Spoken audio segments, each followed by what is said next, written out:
Hello, my name is Sheila Dower from the University of Stirling and the University of Victoria, and it's my pleasure to be with you here virtually today to give you a brief introduction to the concept of ontology and to try to explain why it's important for us to think about this in economics. So let's start at the level of meaning. What do we mean by ontology? Well, it's the study of being or existence, in other words, the very fundamental level of reality. So for economics, this means the study of the nature of the economy. And we need to distinguish this from a concept which applies at a different level, the level of knowledge, and that's epistemology. It's the study of the nature of knowledge. And for economics, what this means is the study of how we know and how we learn about the economy. Now, while these concepts apply at different levels, they are interrelated. It's very difficult to think about ontology other than in terms of our knowledge, and yet what we can know depends very much on the nature of the subject matter that we want to build knowledge about, and we'll find that that's very important in economics.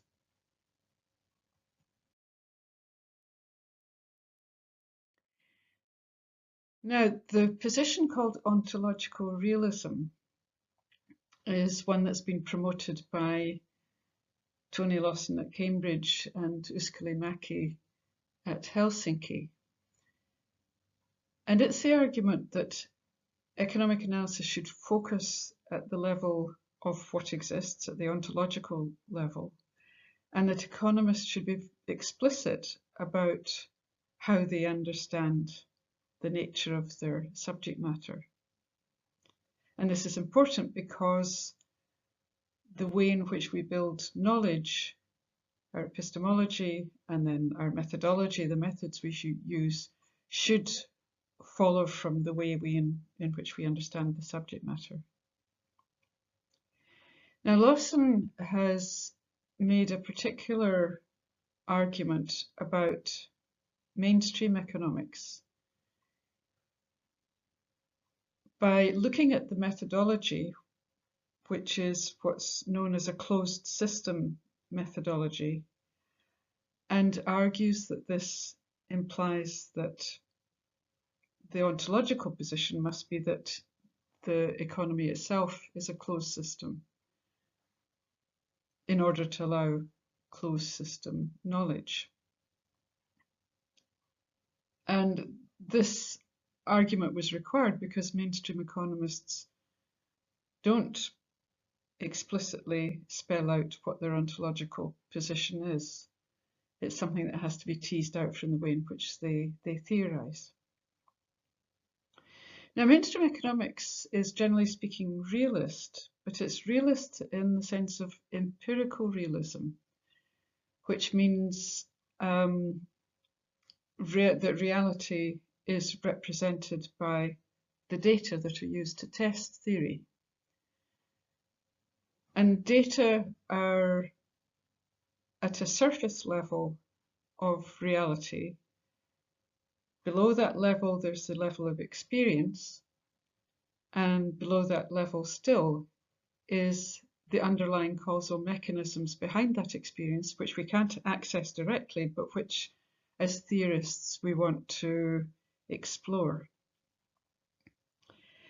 And because non-mainstream economists take an open system approach to ontology and set that out explicitly, the aim within mainstream economics is to try to tease out underlying causal mechanisms.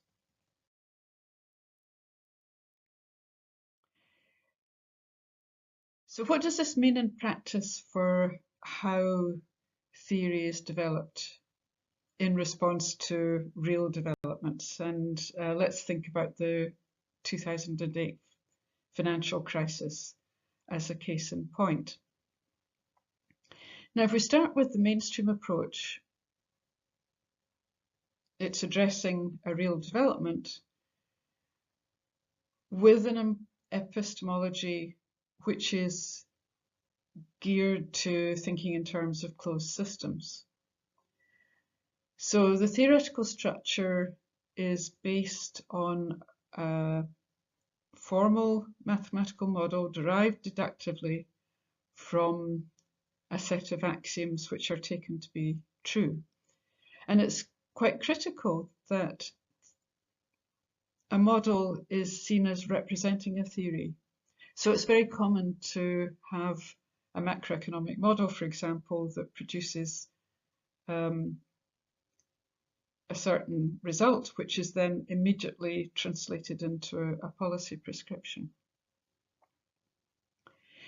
Also, being deductivist, mainstream methodology requires that theory be expressed in terms of micro foundations. In other words, it needs to be explicit how a theory is derived from the axioms.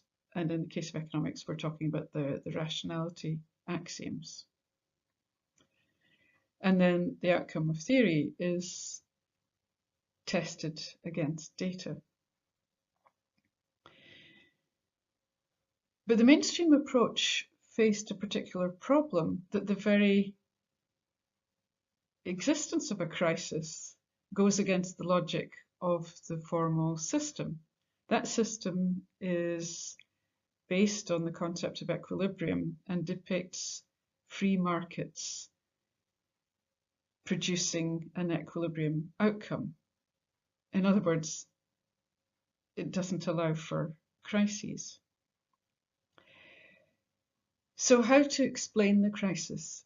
Well, it must either be the outcome of some exogenous force interfering with market, equilibrating market forces, such as central bank intervention in the form of a lender of last resort facility, or there must be some problem with the axioms on which theory is built.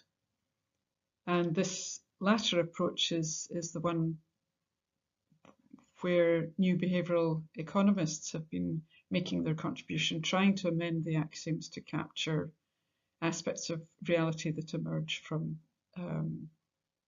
experimental studies. So the policy response that comes out of this approach, model-based, looking at how the economy might deviate from general equilibrium, is either to remove any interference with market forces or to encourage behaviour to be much more consistent with the rationality axioms. In other words, the policy response is to try to make reality closer to the model. And we see that epistemology drives mainstream economics. It adapts when disturbing real events occur, but the driving force is epistemological. And we see that in the current discussions about dynamic stochastic general equilibrium models, which have dominated mainstream macroeconomics. They notably failed to predict the crisis, and it took a while for explanations for the crisis to emerge. So there seems to be a two-pronged response in terms of how to improve the situation. One is must do better, and this means incorporating various factors which were outside the theoretical system, like money and financial institutions, and to bring them into the system, suitably grounded in the rationality axioms, following the need for theory to be well micro-founded. But there's a long way to go there, so the second response is that in the meantime, mainstream economists should continue to use structural models even though they are inconsistent with the micro foundations of DSGE models. So what we see here is an epistemologically driven approach, must do better, clashing with ontology, which has produced mechanisms and outcomes which cannot be made consistent with theory. And so we find that mainstream economics is in a rather uncomfortable position, which indeed is characteristic of mainstream economics for quite a long time. Now we can contrast this with the Minskian approach to analysing the crisis within post-Keynesian economics. And this is an example of an approach which is ontologically driven rather than epistemologically driven. The starting point is that the economic system is open, it's evolving, it's not deterministic, it can't be captured in a formal deductivist framework. And in particular, it means that knowledge is in general fundamentally uncertain. Now, this approach means that money is regarded as a social relation. Credit is thought of in terms of social relations. In other words, there's an investigation of the various elements of the economy in terms of their ontology. Similarly, the financial sector is understood in terms of social relations. It's understood in terms of creativity, in the form of innovation, which is promoted by competition and changing levels of uncertainty. But it's also characteristic of the Minskian analysis that there are tendencies, but there are countervailing tendencies. So we have innovation on the one hand, credit creation allowed by this innovation. And on the other hand, we have regulation by the state, which is designed to try to modify these processes. So we have these two things going on at the same time, at least two things going on at the same time. And the upshot of all this is that instability is regarded as normal, that this is the nature of economies, that they are unstable, which obviously is inconsistent with the mainstream epistemological view that the norm is stability in the form of general equilibrium. So how is theory to be constructed given this ontology? Well, the methodological approach taken is to try to tease out the underlying mechanisms which theory is designed to identify by means of a process of what's called retroduction. So this involves widespread study of different experiences in different economies at different times to try to identify patterns which are suggestive of underlying mechanisms. So these patterns are pursued in the form of theories, but they're provisional theories. They're the best that can be done given the availability of evidence, widespread though it is. But always with the thought that different circumstances might throw up different mechanisms. And so in particular, we might find different mechanisms operating differently in different types of economy, for example, in developing countries in comparison with developed countries. Further, these theories are based on simplifying assumptions. All theory abstracts, but the abstraction is in the form of simplifications. And this is important because a simplification is something that can be relaxed. So the different mechanisms that theory is trying to pick up are developed along different strands of argument, each based on particular simplifications. So, for example, Minsky's financial instability hypothesis model, which, it's a formal model, assumes away the cash flow problems which are the subject matter of a different strand of analysis.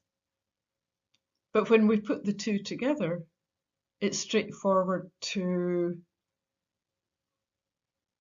flesh out the financial instability hypothesis by thinking about the implications of the patterns of cash flow over the cycle. So what we end up with is provisional theories about underlying mechanisms, and these can be used for policy advice, but not on the basis of one model producing a policy proposal, but rather by using judgment to combine the various strands of argument in a particular context to provide policy advice. And then the predictions that are used for policy advice are in terms of tendencies. They can't be in the form of point predictions, in particular in terms of the precise timing of a crisis, but in terms of tendencies. So this involves understanding as close to the ontological level as possible. So it starts with ontology and ends with ontology. So thank you. That's a very brief introduction. There's a lot of rich material on the subject of ontology which you can pursue if you wish to take this further. But I hope I've persuaded you that it is indeed important to think in terms of ontology. Thanks. Bye.